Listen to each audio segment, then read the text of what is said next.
Question number 22. Construct an inner circle of an equilateral triangle with side 5 cm. Equilateral triangle क्या होता है जिसकी तीनों साइड इक्वल हो। सबसे पहले हम और हर एंगल 60 डिग्री का हो। सबसे पहले हम 5 सेंटीमीटर की लाइन बनाएंगे ए बी। फिर आप यहां से कट कीजिए 5 सेंटीमीटर का ए से बी से कीजिए, ए और बी ज्वाइन कर लीजिए।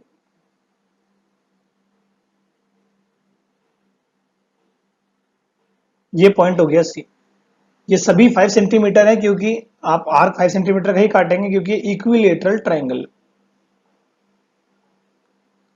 अब आप ये एंगल 60 डिग्री होगा ऑटोमेटिकली। अब आप इन दोनों एंगल को बाइसेक्ट करेंगे इन सर्कल बनाने के लिए। बाइसेक्ट कैसे करते हैं? एक कट यहां से, एक जीरो से, सिमिलरली एक यहां से, एक जीरो से। जहां ये दोनों लाइन मिल जाएगी वो आपका इन सर्कल का रेडियस हो जाएगा ओ। आप यहां से 90 डिग्री बनाएं, इस पॉइंट को आर ले लीजिए, तो ओ आर आपका रेडियस हो गया। अब यहां कंपास रखिए, यहां स्केल रखिए और सर्कल कंस्ट्रक्ट कर दीजिए। तो ये आपका इन सर्कल बन जाएगा। सिंपली स्टेप्स देख लीजिए आप। सबसे पहले आपने लाइन सर्कुलेंट बनाई, उसके बाद आर्क कट किए, जहां वो ज्वाइन किए वो आपका सेंटर हो गया। उसके बाद हमने परपेंडिकुलर बनाया और उसको ज्वाइन कर दिया और आपका रेडियस आ गया और सर्कल बन गया।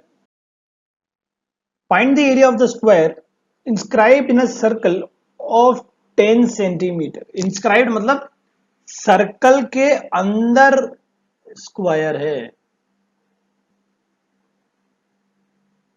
डायग्राम ऐसे है। इस सर्कल का रेडियस ओ, आप ज्वाइन कर लीजिए इसको।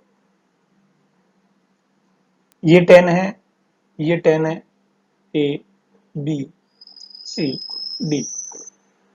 तो डायगोनल हमारे पास आ गया 20 सेंटीमीटर। तो area of square in the case of diagonal क्या होता है? Half D square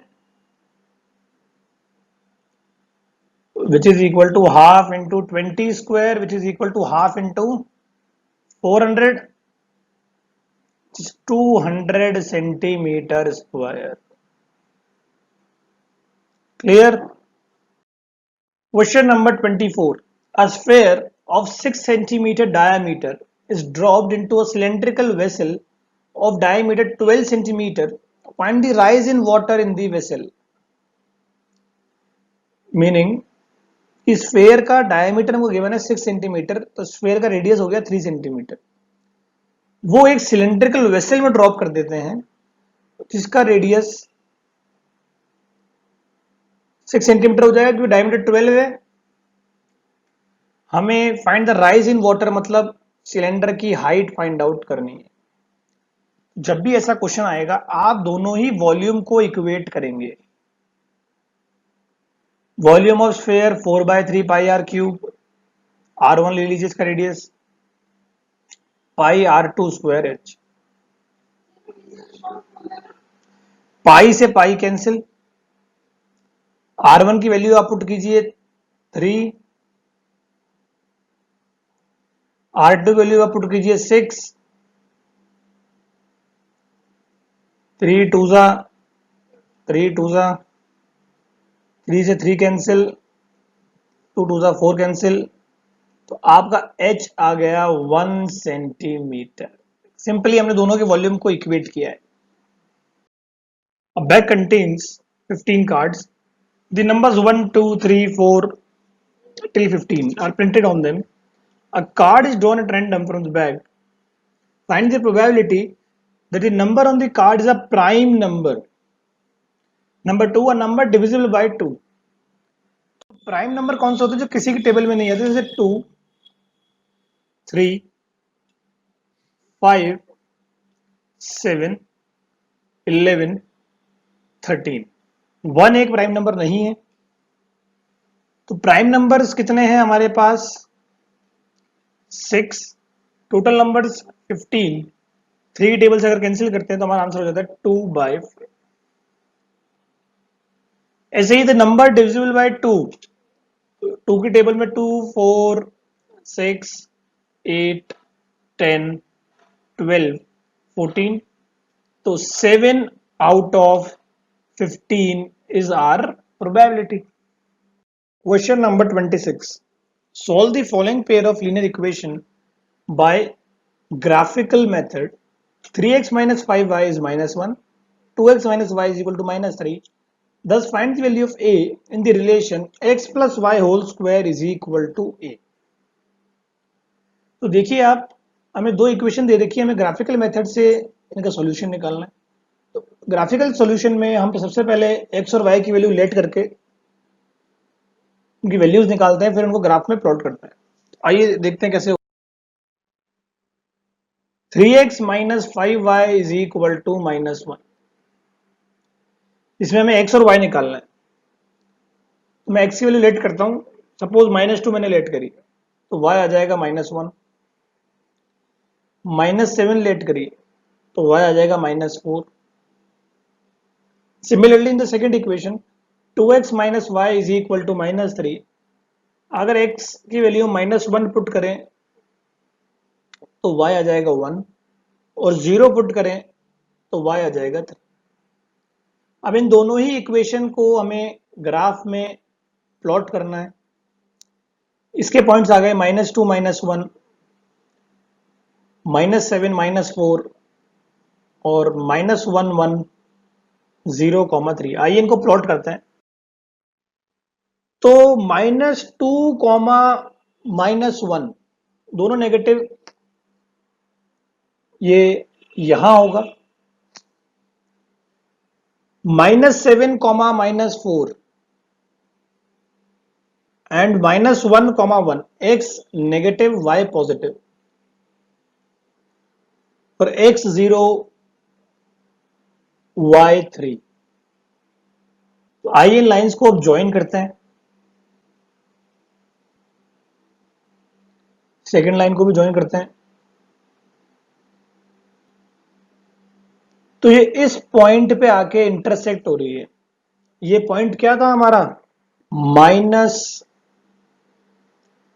-1।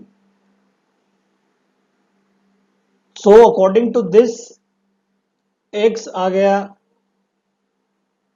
-2, y आ गया -1। हमें निकालना है x plus Y square is equal to A. तो x की जगह आप पुट करें -2, y की जगह -1, square is equal to A. -3 square is equal to A, तो a इज इक्वल टू 9। ये आपका आंसर हो गया। Question number 27। Prove that 1 plus sec a upon sec a is equal to sine square a upon 1 minus cos a। तो sec a को आप लिख सकते हैं 1 बाय कॉस। हम LHS सोल्व कर रहे हैं, जहां भी sec a आप लिख दीजिए 1 बाय कॉस। तो ये हो गया 1 plus cos a by 1, cos से कॉस कट जाएगा। अब हम इसको 1 माइनस कॉस ए से मल्टीप्लाई कर रहे हैं, क्योंकि हमको आंसर में डिनोमिनेटर में 1 माइनस कॉस ए चाहिए। तो 1 plus cos A into 1 minus cos A क्या होता है? 1 minus cos square A upon 1 minus cos A. According to our formula 1 minus cos square A is equal to sine square A. हम इसमें put कर देते हैं, तो sine square A upon 1 minus cos A हमारा आंसर हो गया। यही हमें प्रूफ करना था। तो LHS is equal to RHS, hence proved. Clear. Question number 27 का second part. cos square theta upon 1 minus tan theta plus sine cube theta upon sine theta minus cos theta is equal to 1 plus sine theta cos theta हमें prove करना है। तो LHS में आप देखिए tan है, तो tan को हमें सबसे पहले साइन और कॉस में कन्वर्ट करना पड़ेगा, क्योंकि हमारी पूरी इक्वेशन इसी से बेस्ड है। तो आप इसको लिखें 1 minus sine by cos. Tan theta क्या होता है? Sine upon cos plus sine cube theta upon sine theta minus cos theta. LCM लेंगे तो कॉस ऊपर चला जाएगा, cos cube theta upon cos theta minus sine theta plus sine cube theta upon sine theta minus cos theta. तो 1 upon cos theta minus sine theta common, ये हो जाएगा cos cube theta minus sine cube theta. ये minus क्यों आया? क्योंकि हमने cos theta minus sine theta common लिया है और यहाँ क्या था, sign theta minus cos theta. तो जब आप इसको रिवर्स करेंगे तो इधर साइन अपोजिट हो जाएगा, प्लस का क्या हो जाएगा, माइनस। अब हम आइडेंटिटी अप्लाई करने जा रहे हैं जो कि है A cube minus B cube which is equal to A minus B, A square plus A B plus B square. तो cos cube theta minus sine cube theta को क्या लिख सकते हैं हम, cos theta minus sine theta,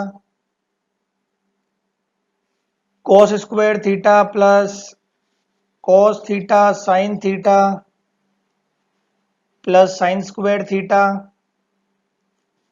जैसा कि आप जानते हैं डिनोमिनेटर में क्या है हमारे पास, cos theta minus sine theta, इससे ये cancel. Cos square theta plus sine square theta क्या होता है, 1, तो 1 plus sine theta cos theta हमारा आंसर हो गया, हमें यही प्रूफ करना था। If there are 4 points 2 minus 1 3 4 minus 2 3 and minus 3 minus 2 in a plane, then prove that PQRS is not a square but a rhombus। हमें 4 पॉइंट्स गिवन है PQRS, हमें प्रूव करना है कि एक स्क्वायर नहीं है, एक रोम्बस। तो देखिए हम जानते हैं स्क्वायर हो या रोम्बस उनकी दोनों की चारों साइड इक्वल होती है। तो आइए पहले इनका डिस्टेंस निकालते हैं, चाहे वो PQ हो, QR, RS, PR। स्क्वायर और रोम्बस में क्या फर्क है, एक स्क्वायर और एक रोम्बस में क्या फर्क है? स्क्वायर में डायगोनल्स भी इक्वल होते हैं लेकिन रोम्बस में डायगोनल इक्वल नहीं होते। तो आइए इनका डिस्टेंस निकालते हैं। डिस्टेंस फॉर्मूला हमारे पास रूट x2 माइनस x1 का whole square plus y2 minus y1 का होल स्क्वायर है। तो PQ 3 माइनस 2 का होल स्क्वायर प्लस 4 प्लस 1 का whole square which is equal to root 26। QR minus 2 minus 3 का होल स्क्वायर प्लस 3 माइनस 4 का whole square, minus 5 का 25 plus 1 ये भी रूट 26। RS माइनस 3 प्लस 2 का whole square plus minus 2 minus 3 का whole square, ये भी रूट 26। और SR माइनस 3 माइनस 2 का whole square plus minus 2 plus 1 का होल स्क्वायर, ये भी रूट 26। तो चारों ही साइड इक्वल है तो रोम्बस की प्रॉपर्टी तो ये सेटिस्फाई करता है, लेकिन क्या इसके डायगोनल इक्वल है? क्या PR और QS इक्वल है? देखिए PQ, QR, RS, SP ये सब तो इक्वल टू रूट 26 है, मतलब ये रोम्बस तो है। लेकिन क्या PR और QS भी इक्वल है? देखिए PR निकालते हैं हम, P के पॉइंट 2 माइनस 1, R के पॉइंट माइनस 2 3, माइनस 2 माइनस 2 का होल स्क्वायर प्लस 3 प्लस 1 का whole square which is equal to 16 plus 16 root 32। और Q के पॉइंट 3 4 और S के माइनस 3 माइनस 2। तो QS हमारा निकल के आता है माइनस थ्री का स्क्वायर प्लस माइनस 2 माइनस 4 का स्क्वायर, 36 में 36 √72, मतलब PR is not equal to QS, so it is not a square. हमें यही प्रूव करना था, hence proved. Question number 29. Prove that the opposite angles of cyclic quadrilateral are supplementary और sum is 180. Cyclic quadrilateral के opposite angle का सम 180 होता है, हमें ये प्रूव करना है. साइक्लिक क्वाड्रिलेटरल मतलब सर्कल के अंदर क्वाड्रिलेटरल. इनके डायगोनल्स को ज्वाइन कर लेते हैं. तो ए, बी, सी और डी. तो इसमें आइए इनको नेमिंग देते हैं. 1, 2, 3, 4, 5, 6, 7, 8. हमें ये प्रूफ करना है कि angle 2 plus angle 3 plus angle 6 plus angle 7 is 180. ये हमें प्रूफ करना है.